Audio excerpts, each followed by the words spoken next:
We sit here and act like Jimmie Johnson's 11 wins at Dover are a lot, but let's be honest, he has close to that number at several other tracks as well.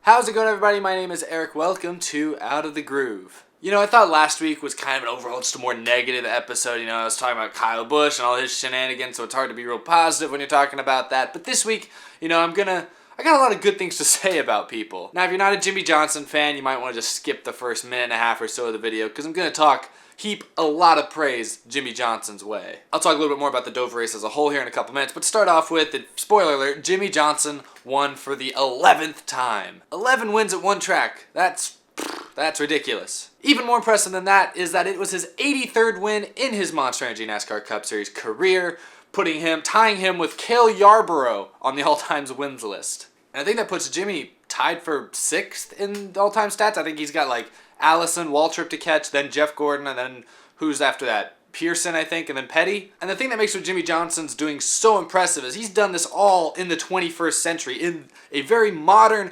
much more competitive era of NASCAR. I mean, we already know all about Jimmie Johnson's 7th championships. I spent the end of last season talking about how amazing Jimmie Johnson is and how I believe he is the greatest of all time. The fact that he has 7 championships, 5 in a row at one point, in this modern era when he's had to go up against talented drivers like Kyle Busch, Brad Keselowski, Tony Stewart, Jeff Gordon, Matt Kenseth, Kurt Busch won a championship in there at one point, Harvick, all these guys, he's had to beat them, and many more. There's guys that never quite won a championship like Hamlin, Biffle, McMurray, guys that in the past, Mark Martin, and early in his career like Jeff Burton, Ryan Newman. Gosh, I'm just naming everyone in the series right now. He's beat all those guys and many, many more that I just didn't name there 7 times in less than 15 years. It's ridiculous. Jimmie Johnson is 42 years old. You know, technically he is one of the older drivers in the series, but he seems to be in pretty good shape for the most part, and you get the impression he's going to be racing at a very high level for at least the next handful of years. And based on his career statistics, he's averaging about 5 wins a year for his career, so if he runs 3 or 4 more years, that's at least probably 15 or 20 more wins we're seeing. I think when his career is all said and done, he's not going to hit Richard Petty's 200 wins mark. I don't think that'll ever be hit in my opinion. But I think Jimmie Johnson will definitely hit 100 wins for his career. I think he's going to win an 8th championship at some point. I think he will go down in history as the greatest driver of all time. I think he might already be the greatest driver of all time. All respect to Richard Petty, David Pearson, Dale Earnhardt, all those guys who, you know, Earnhardt won 7 championships, all those dudes, to plenty of respect to them, but this is a completely different era now than we've seen in the past. A lot more of these drivers have to keep track of, I think, and the fact that he's done it against such high-level competition. I mean, each week there's 20 or 30 cars out there that realistically have the chance to run top 5 and possibly compete for a win, and Jimmie Johnson has won that many races, won that many championships. What else can be said? It's the same argument I guess people have whether the current Golden State Warriors team would beat the 95 Chicago Bulls team. You know, was Michael Jordan and Scottie Pippen better than Kevin Durant and Steph Curry? You know, a lot of people would say the Warriors, a lot of people would say the Bulls. You're never going to really know for sure. So it's one of those forever mysteries. My opinion, I give the edge to Jimmie Johnson, at least so far. But anyway, I don't want to spend the rest of this episode ranting and raving about how amazing Jimmie Johnson is as a driver. Most of you guys probably know that he's a great driver. If you still are denying that he's a great driver, I cannot help you at this point. So as for the actual race this last night, the AAA 400 at Dover was run.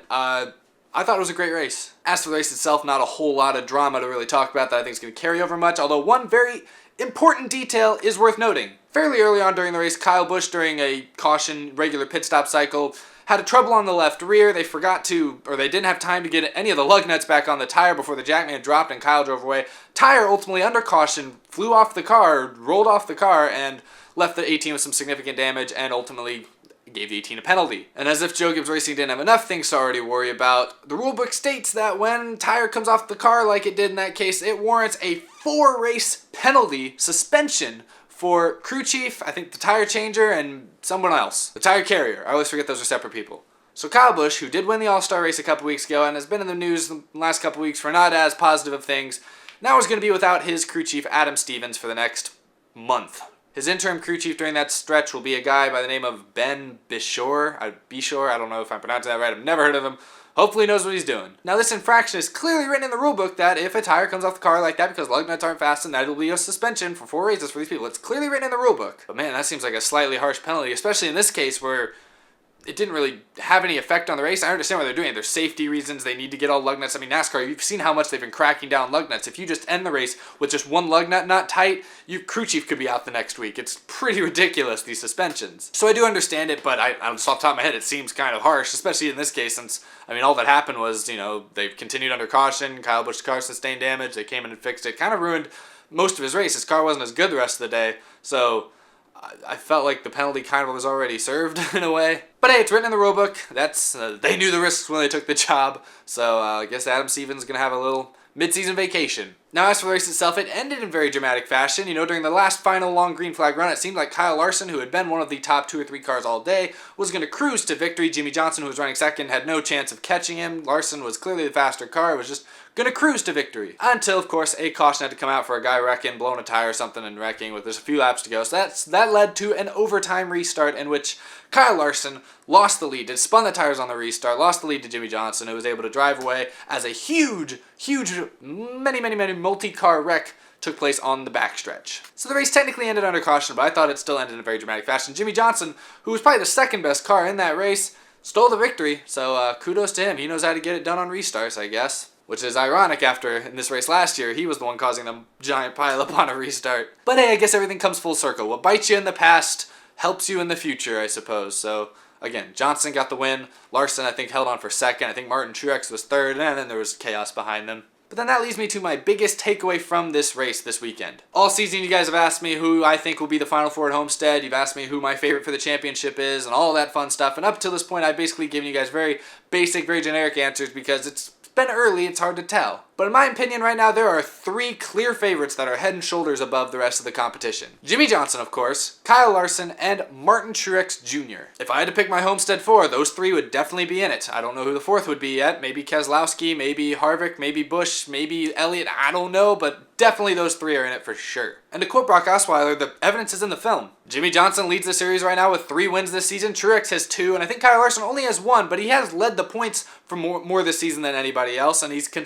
one of the most consistent drivers. He started the year off on a crazy hot streak with first and second and top 5 finishes. And he's cooled off a tiny bit since then, but he's still, like we saw Dover, he should have won the race this weekend at Dover until that late race caution came out. And then Martin Truex, like I said, has 2 wins, and he's also been probably one of the, if not the most consistent drivers this whole year. And he too probably had the best car at Dover before a caution came out during green flag pit stops, kind of towards the end of the race, trapped him a lap down. He had to constantly fight back. The fact that he came all the way back up to 3rd in as little time as he did was pretty impressive. So those 3 drivers were the teams to beat here at Dover. They've been the teams to beat, I think, the most consistently throughout this season to this point. And at least in the case of Jimmie Johnson and Martin Truex Jr., they're veterans. They've proven it before that they know how to get through this current chase format and make it all the way to Homestead. And Jimmie Johnson, like I said, knows how to win championships, so I'm not going to doubt them too much. Kyle Larson, I'll be a little skeptical just because we've never really seen him. Like last season, it looked like he was finally showing some top-notch speed, and then he got eliminated in the first round of the chase, so it was kind of disappointing. Not quite sure yet if Kyle Larson has the consistency, has the drive, has the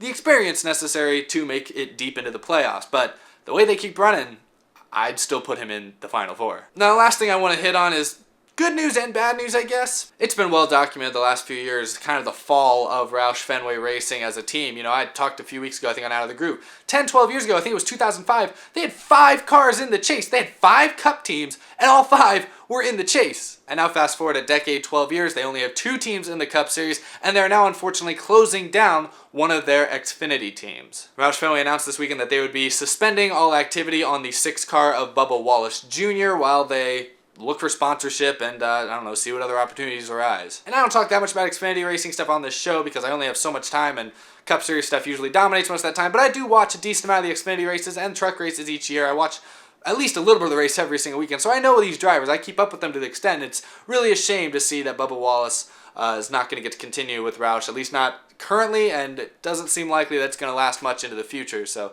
that is a shame. It's a shame because I'm also I like Roush Fenway Racing, you guys know my favorite driver is Kenseth. He started his career with Roush, had some of his best years with Roush, and I've always really liked Jack Roush himself as an owner. I think he's one of the best. He's one of the most soft-spoken, but one of the most I think he's one of the best leaders in the garage area, if I had to say. So it's a shame to see that team just has struggled with sponsorship, and now the last couple of years they've struggled with personnel, with guys like Carl Edwards and Matt Kenseth ultimately leaving that organization. Greg Biffle's now gone. It's a team of young drivers, and ultimately just not a lot of draw for sponsors. So that's really a shame. I hope they're able to turn it around at some point. We keep saying it, and I hope it still comes true, but as for now, Roush Fenway, it's not looking great for him. On the plus side, it looks like they're going to have at least one of their Cup cars in the chase, and honestly, they give him a decent shot of getting both in. But there's some good news out of it, at least for Bubba Wallace Jr., while he will not be continuing in the Xfinity Series for the near future.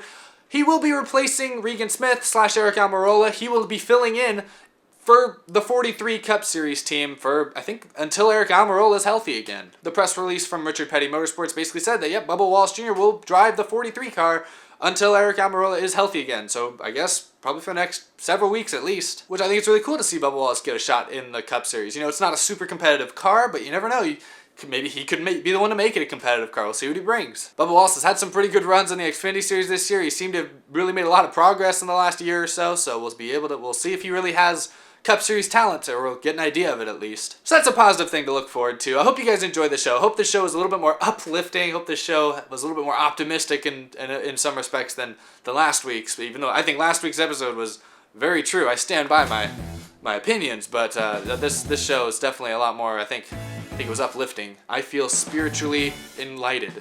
But anyway, guys, thanks for watching. As always, you can check out W Cup Series. Race 2 was released just earlier this week. You can check that out on the side somewhere down below, wherever that link is. You can follow me on Twitter. You can support me on Patreon. I really appreciate all the help I get there. You can go on to there's merchandise. I got t-shirts and hats such as this, and t-shirts for Out of the Groove, the show, and W Cup Series are available down there. It'd be awesome if you guys check that out. What else do I have to plug? There's not a lot else, I don't think. Y'all can watch Out of the Groove every Thursday. Got new episodes every week through the rest of the season, through the summer, through until the end of the season, yeah. W Cup Series Race 3 will be up in a couple weeks, probably a week and a half or so if I had to guess. Got some other fun videos planned between now and then, which I think a lot of y'all will find entertaining, so I hope you guys look forward to that. That's called a tease in the business. I'm not very good at teasers.